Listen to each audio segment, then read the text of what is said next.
Thank you so much, Veronica, and thank you for Genentech's support of this forum. I think it's a very valuable partnership and a topic that we care deeply about. And I hope through this forum we get to interact with folks like yourself that'll help inform our efforts in trying to improve health equity using technology and innovative tools.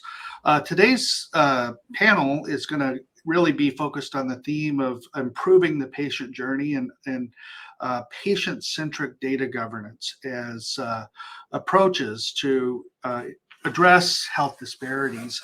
And this arises from our interests in developing and curating clinical genomic registries at Texas A&M. And I'm fortunate and privileged to have a few of our collaborators on a panel today, and it's going to be a little bit more of a free-form discussion. But I'd encourage you all to follow up with folks through Health Tech Austin or ourselves after we conclude today, because I think, again, this is going to be a forum to engender collaboration around some of these topics. I'm going to briefly introduce our panelists today, just their names and organizations. I'd like them to say a few brief words about both themselves and their organizations so that they can sort of contextualize the perspectives that they bring to today's discussion. So I'll introduce everybody real quick, and then I'll call on you individually to jump in and do, a quick 45-second elevator sort of introduction of yourself and your organization. So first is going to be Wendy Charles, who's the Chief Scientific Officer at Burst IQ. Osama Alsaleh, and please feel free to jump in and correct my imperfect pronunciations of your names. Health Integration Partner with Oracle Health. And finally, Diana Attia, who's Executive Director of Regulatory Affairs International at Merck & Company. So I'm going to reverse the order here. Diana, would you go ahead and tell us a little bit about yourself and your role at Merck and the organization that you operate? Hi, so Diana Attia. I'm at MSD because I'm based in Europe, but it is part of Merck & Co. So with my team within Regulatory Affairs International, we are ensuring registration of oncology products in the international space. And many of our countries in the international space are low and middle income countries. So this is a topic very near and dear to my heart, to ensure that we actually not only register a product, but also make sure that it actually is leading to access to patients. Thank you, Diana. So next, Osama. Yeah, absolutely. Thank you for having me. My name is Osama. I currently serve as Oracle's Healthcare Integration Partner, as well as the Health Equity Program Manager for Oracle. So what that means is I work with clients across the world to develop strategies, not just pertaining to their EMR, but also pertaining to their data. How do we improve outcomes? How do we embed health equity into all that we do? In simpler terms, I serve as the advocate for health systems and partner institutions with Oracle, and it's been incredible to kind of see the evolution of health equity from a public and private sector perspective. So it's going to be Dan. I'm looking forward to talking about the regulatory side, since you're the expert in Europe. I sit on the National Quality Forum's health equity work group, where we're actually stratifying health equity measures here in the U.S. So it's always fun to kind of see what different markets are doing. Thank you, Osama. So Wendy. Yes, thank you very much for inviting me to this panel. I am thrilled to participate. This is a topic that's very dear to my heart and also dear to Burst IQ. So a bit about my background. I serve as Chief Scientific Officer at Burst IQ, and I also serve as a professor at the University of Colorado, Denver, and the University of Denver, where I teach health information technology. And at Burst IQ, we utilize technology, specifically emerging software capabilities, for better enabling and empowering data. And we utilize highly contextualized data in a highly connected environment in order to do more with the data that we have. And with regard to patients, we really believe that individuals should have more access and more visibility into how their information is being used. And so a big part of what we do is empowering people with their data. Great, thanks, Wendy.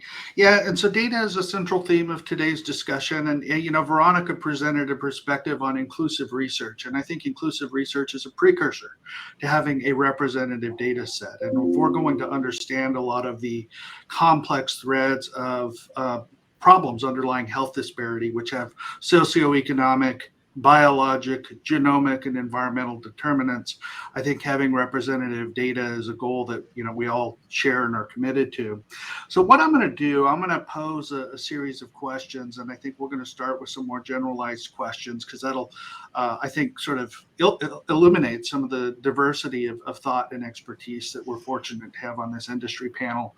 And then we'll probably drill into some specific issues with respect to data management and the regulatory context of patient data today. And I hope we leave ourselves time to talk a little bit about the future all of us envision if we can do our part to implement some changes and bring new technologies and new practices into the healthcare industry. So the first question, and I'll call on each of you individually to provide your company's perspective on this particular question. How is your company using the precision health toolbox to reduce health disparities? And I use precision health as intentionally as a term to include preventative and more reactive disease treatment strategies. So we'll reverse the order again, and Wendy, you get to go first. Oh, thank you. There are 100 different ways I could answer this question, but I will focus on how we utilize data with the connective technologies that we talked about. So while we focus on individuals who have less access, less capability of utilizing health services and health information, we view the capability of using all of the data that could be available about an individual. There were discussions earlier today about omics, and unfortunately, a lot of the people we'd really like to serve may not have access to the ability to do genetic testing. We may not have as much health information about individuals who have health disparities, but there are treasure troves of information about individuals as we all have a digital footprint. And we view this as a component of digital DNA. And it's utilizing information not just about their health, but about people's lifestyles and about the way that they engage with their technology, as pulling together those sources to create highly contextualized longitudinal representations of individuals so that we can learn about, for individuals who may not have much health information, we still have a lot of capability to make predictive analytics about individuals and their precision health based on their behavior and the way that they engage with other sources. So in doing so, we utilize a lot of AI and emerging technologies to bring this capability together to create visibility and engagement for individuals.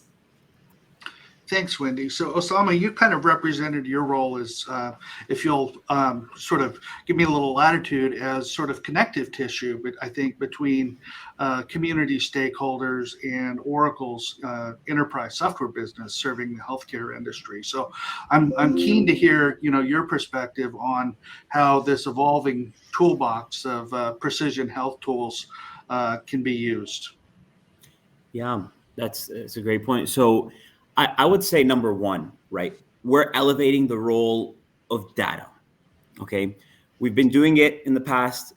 We're doing it today, and we're going to continue doing it in the future. So Cerner, which is now Oracle, what we have the unique ability to do is to use tools that have been implemented at scale across other industries, right? So that's kind of the how, but the what, right? Our approach is building that single longitudinal health record. We need to be able to see medical, social, environmental data for a number of reasons. So if we can centralize all of that in a coherent way, I think we've done a good job.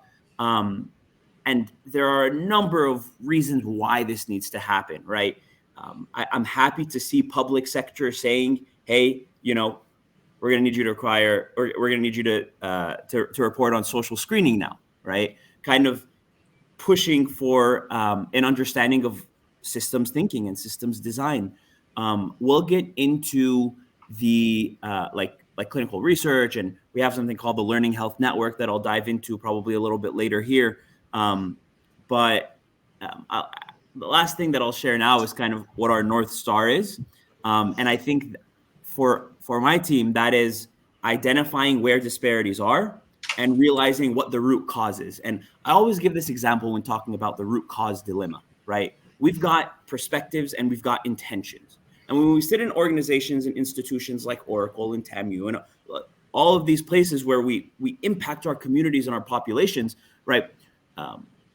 I think of this story, and it's, there was in East Africa, there was a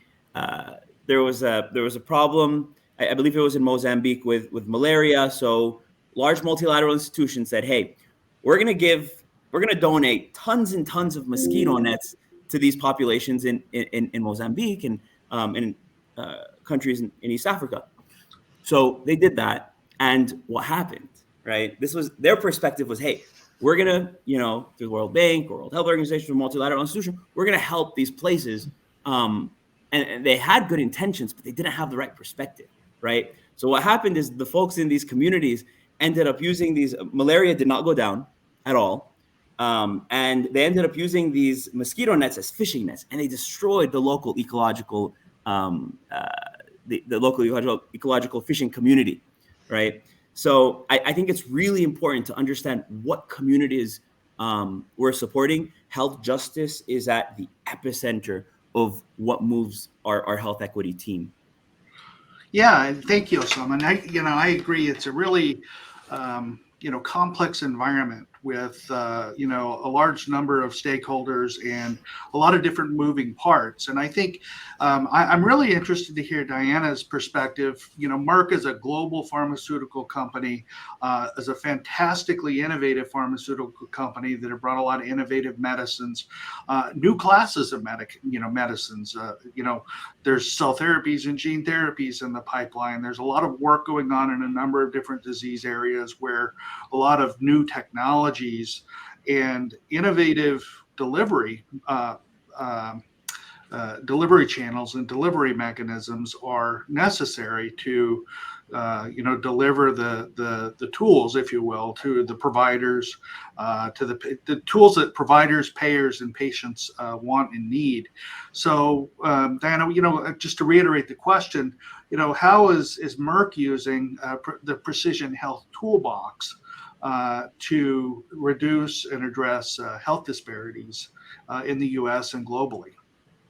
Yeah, so here data quality is key, right? And that means that there is this balance already at a clinical trial level to make sure you are going as broad as possible, but then also ensuring that you have that workforce that is able to generate the quality of data that is required. And then we have that whole aspect in terms of regulators want to see data versus what we have with HTA bodies or any kind of bodies that would look at reimbursement, or from an access point of view, is the data adequate enough to ensure better reimbursement? That speaks to how do you utilize the data and how do you make sure that clinical trials not only address the regulatory portion of it, but also actually address that portion that payers want to see. And then there's a whole aspect and that brings it the precision, the healthcare systems, and that's a big portion where you actually see the inequities come from that healthcare system. There has to be an effort on healthcare system strengthening, right? So looking at technical assistance, looking at ensuring that there is this old training like we're doing at the US level, ensuring that there is training of staff in poorer areas to really be able to drive clinics, to really make sure that what we are looking for to expand in terms of care. But there's also the infrastructure and the supply chain. I think that is very important to understand that infrastructure is key. And until that infrastructure is strong enough to make sure you really are able to drive many of those technologies. So there's a lot of effort that has to be done. That's not just industry on its own, but through partnerships, through a lot of partnerships with all sorts of NGOs or other organizations to ensure you really are able to set that better in place. I think that speaks in the US as well in the healthcare system not having reimbursement for a large number of people as well. So that really does have an impact on what do you have in people having access in terms of treatment. And then there's the whole evidence generation and data management to really make sure what do you get then back, because that's where you kind of see the standard of care may not be the same. And that's where the real world evidence may come in play. To ensure what do we know and how can we do that in a more standardized fashion to really understand the different standards of care and then place that versus or compare that with what we get out of clinical trials. So thanks, Diana. And you sort of preempted the next theme that I wanted to touch on. So a very nice segue. I'd like to follow that up. And the notion of infrastructure, particularly data infrastructure, I think is a challenge for healthcare systems around the world.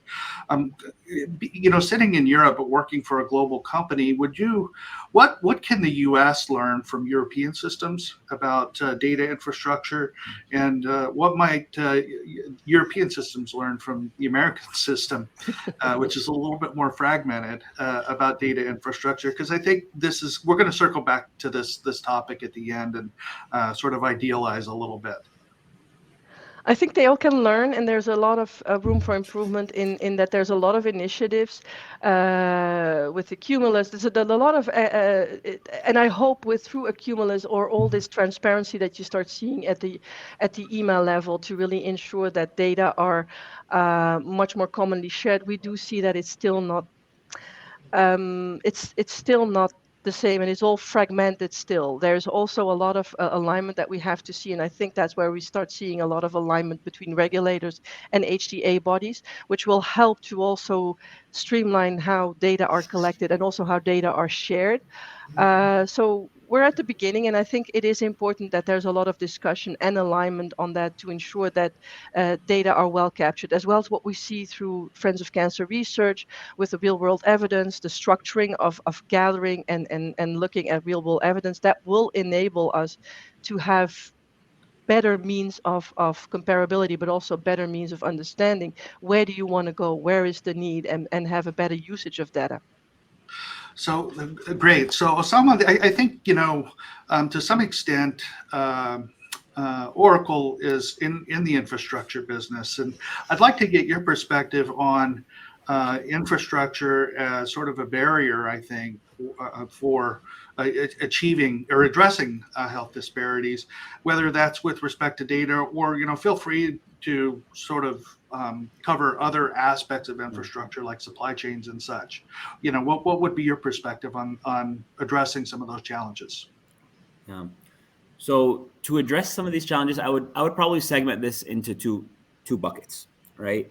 Bucket number one is how are we engaging with the community and with groups, kind of like with health systems, with other companies, with nonprofits. And what we built at Oracle was a social determinants of health collaborative. We've got over 100 health systems that come and they say, hey, this is how we're addressing health equity from a social determinants perspective, because we know health equity is not just social determinants of health or sexual orientation, gender identity. It's a lot. It's all of these things, right? And we've built a health equity ecosystem internally that keeps everybody honest, from the person who just started at Oracle all the way to the very top.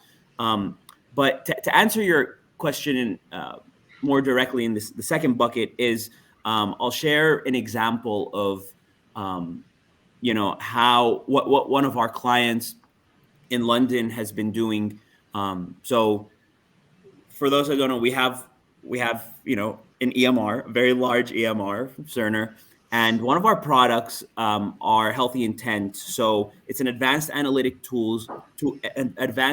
tool that conducts health checks, right? So what this health system in London did, they said, we're going to identify patients that have learning disabilities, okay? And we're going to target flu shot events um, to the folks with learning disabilities. Why?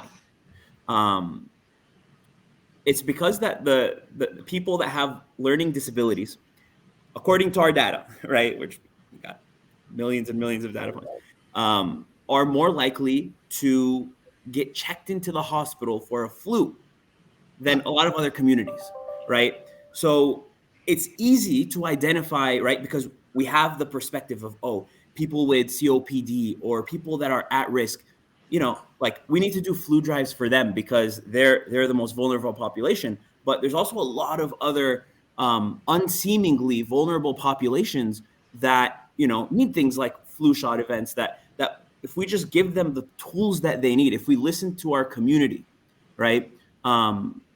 We can save lives, right? And then there's this clinical misconception. For example, like they say, it's like an old myth. They say that women that have women cannot have vaginal births after C-section.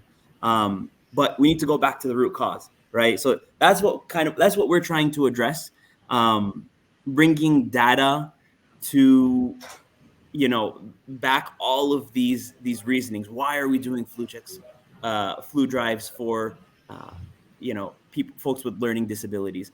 Like what are the interventions that we're taking? So really, I would say that the four, from an organizational perspective, the kind of four drivers we have is: one, creating that substance that's data backed; number two, delivery; number three, scaling; and then number three, measuring it for our stakeholders.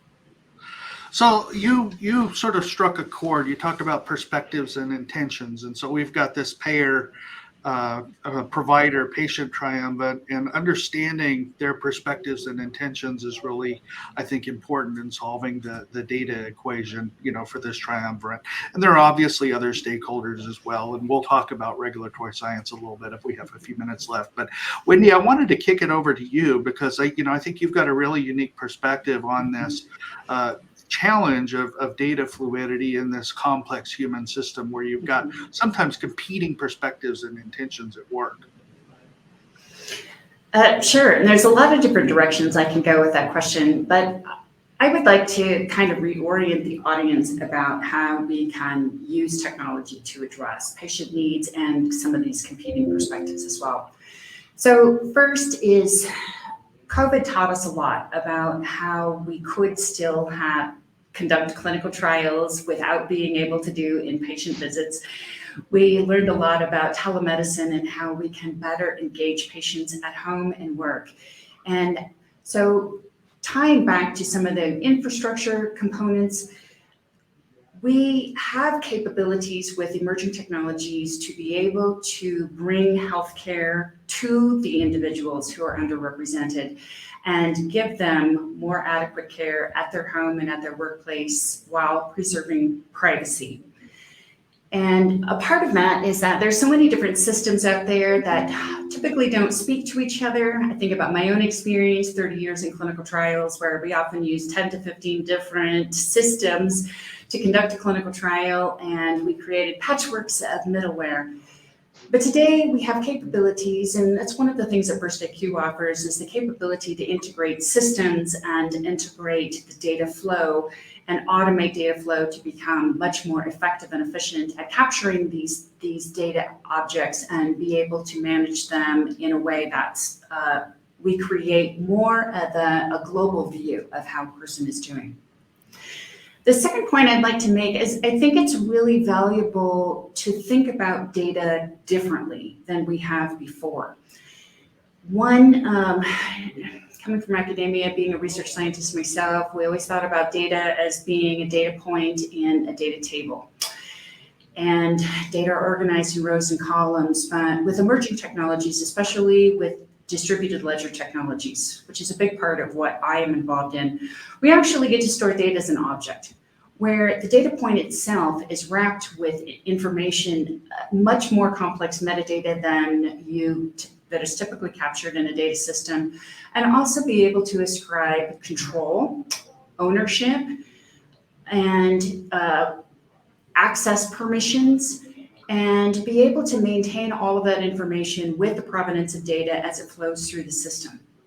So it gives us the opportunity not only to have much more highly contextualized data, but also to have much more data integrity throughout the process, which is data that researchers can trust more effectively, that legislators can trust, that patients can trust are protected more effectively.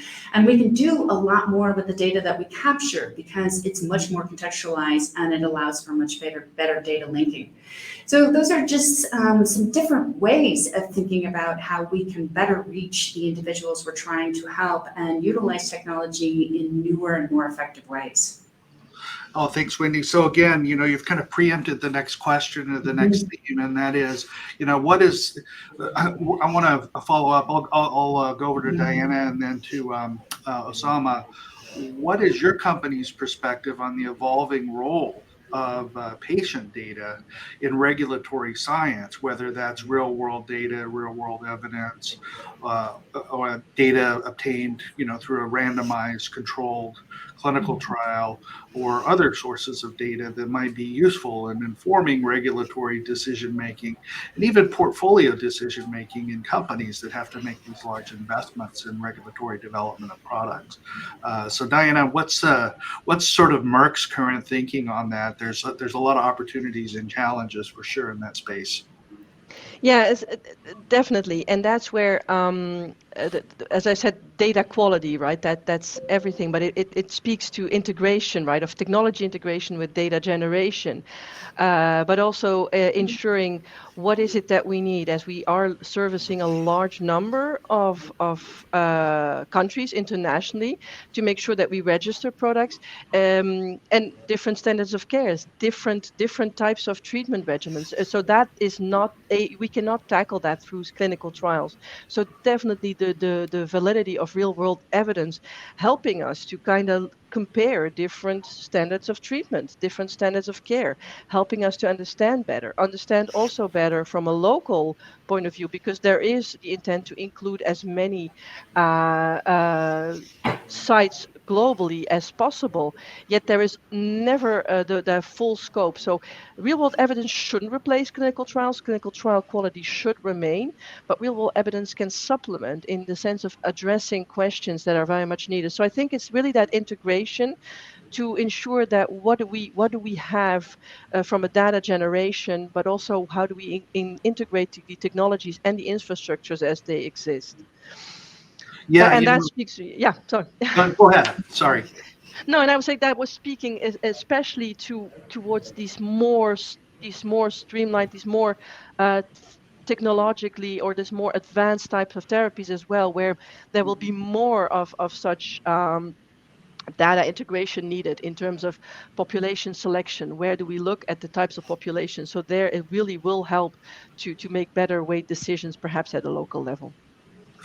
That's I think this theme has come up every in every segment today. This notion of connectivity and continuity. So when we wrap things up with our vision for an ideal future, I think that's going to be a key element of it. So Osama, from Oracle's perspective, what role do you see patient data in regulatory science? You all sit from a vantage point of having, as you said, scale. So you've got a, more complete, I guess, viewpoint of the patient journey than a lot of other organizations do. So I'm eager to hear, your take on this question. So our vision is to build an open cloud-based platform where this data can be shared. Okay. That's number one. I think number two is accessibility. All right. I'll share a little bit about the Learning Health Network. Learning Health Network, we have over 100 healthcare organizations, and everybody is dedicated. Every health system that is a part of the Learning Health Network is dedicated to sharing de-identified patient data, okay, to advance clinical research. There is nearly 1/3 of the US population's data de-identified within the Learning Health Network. Okay, so what does that mean? That means that these communities that are forgotten, completely forgotten, these communities, 70% of US US communities live within 2 hours of academic institutions, right? Academic medical institutions. What about the 30% of the population that does not have access to that? It does not have access to, to an academic medical research institution. So when we talk about these things, we're really intentionally partnering and choosing our partners like Eligo. They're leading they're leading the Learning Health Network and this initiative. But that I would say number two is accessibility, and then lastly, accountability, right?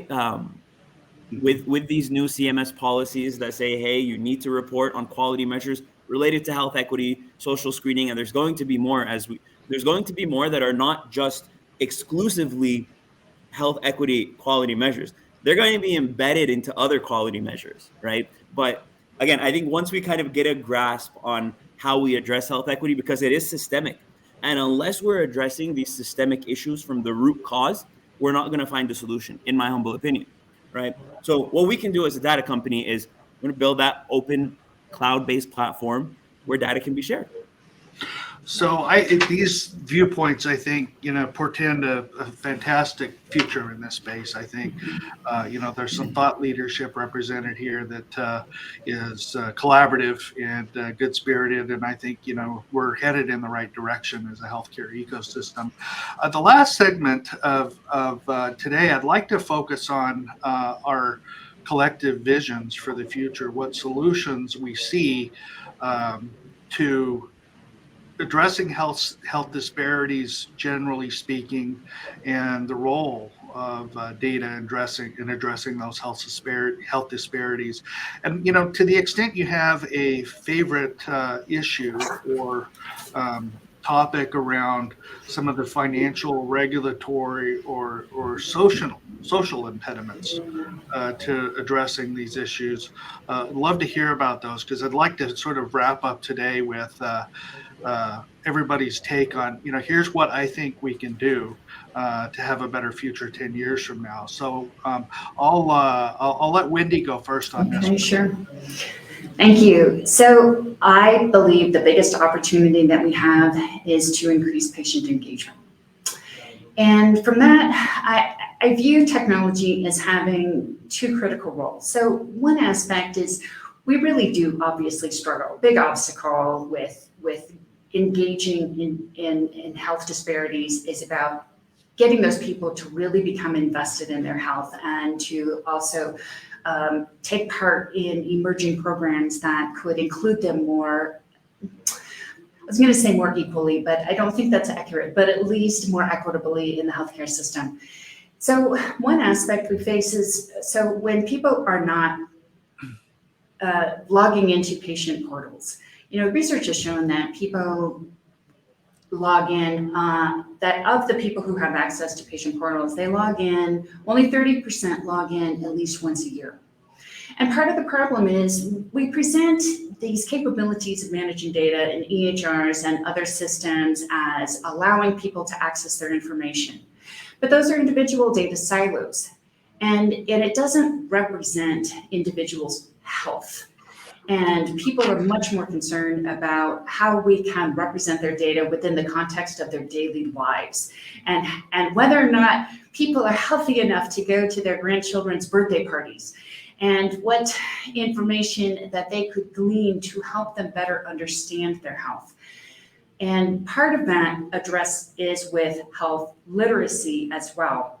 This is a component where BurstIQ is involved in creating pathways where individuals, we use AI to present and aggregate information in ways that we can create targeted pathways for individuals so that we can recognize, well, what are people most likely to interact with? Where are they more likely to engage with their health information? So that those are uniquely targeted methods based on people's behaviors to present information not only in ways that they are most comfortable, but also utilizing terminology and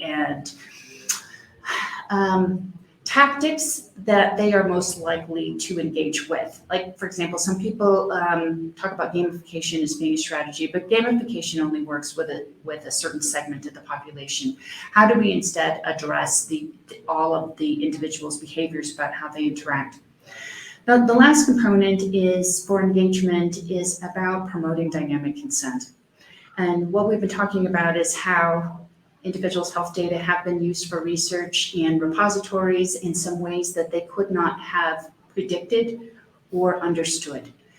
And so how do we give individuals greater visibility and control within a repository, especially so that they can change their minds and that they can engage more fully in opportunities to agree or disagree, or so that we can get them to become more engaged in the activities that are dear to them.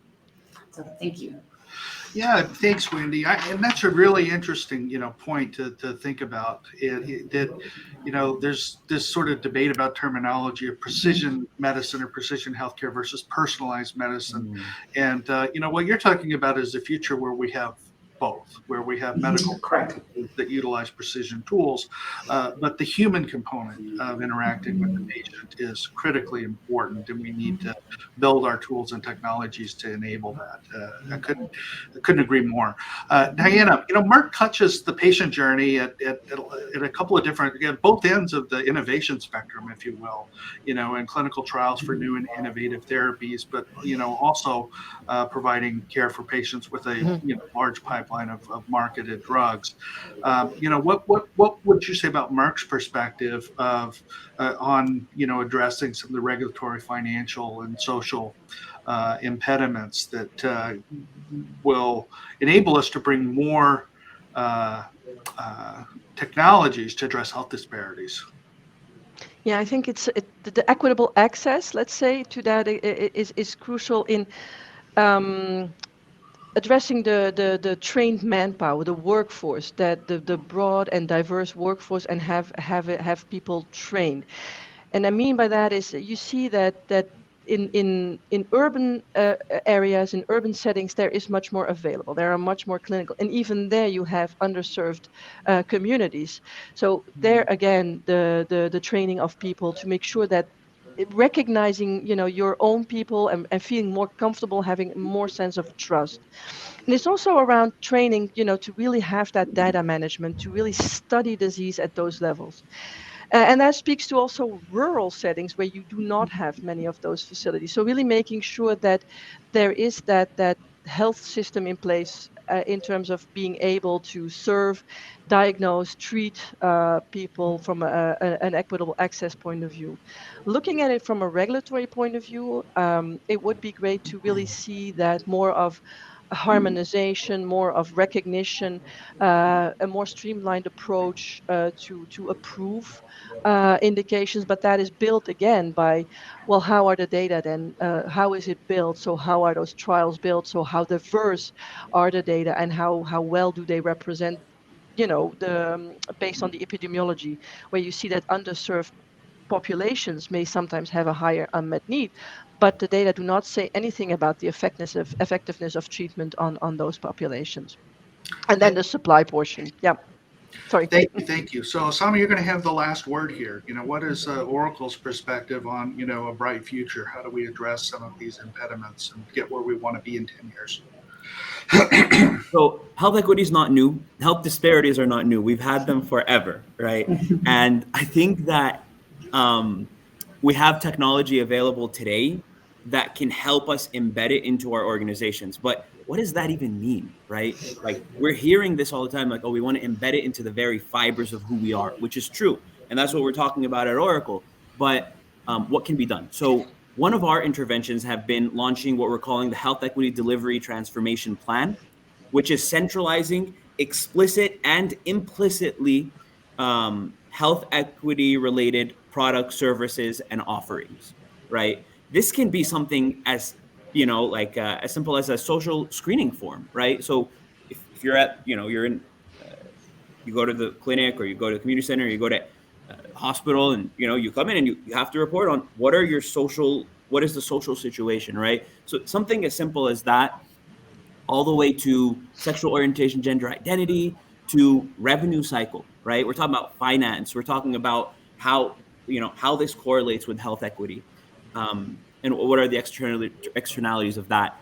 I'll also share, we talked about health literacy. Share a quick story. My father, he has a thick Arabic accent, speaks English, but probably not the best. He's used to a certain diet, and he has diabetes, right? So growing up, I remember him, going to the doctor, talking about his diabetes, and then the doctor's like, okay, take this medicine, and then here, take this patient education form. Well, this patient education form does not have culturally sensitive food attached within the patient education form. Okay, so he's not even eating the food that they're telling him to eat because it's not a part of their diet, right? So it goes far past just having patient education in Arabic or in Spanish or et cetera, right? It also takes like a really deep understanding of where people come from, and it's not going to happen overnight. I think that this is a process and it's going to take a lot of time, but really just like pushing to help communities that are not of our own. And then lastly, I'll share kind of what we think of health equity from an organizational perspective. Health equity is not social determinants of health. It's not sexual orientation, gender identity. It's not even addressing environmental challenges like what just happened in East Palestine, Ohio, or in Jackson, Mississippi with the water, or in Flint, Michigan. It's not revenue cycle. It's all of these. All things. of them. Yeah. It's all of them. Absolutely. Right? So we need to start somewhere. And I think the partnerships that everybody here has been building within their institutions, outside their institutions, is going to be huge. We can't do it alone. So, I think centralizing efforts for us has been kind of the best way to go. And I'm noticing there's a lot of internal and external advisory boards across the industry, which I love seeing. And I think if I were to push anything, it would be delivery. Well, thanks so much, Osama, for that perspective. And I agree, these are systems challenges and we need to think about the systems. They're human systems.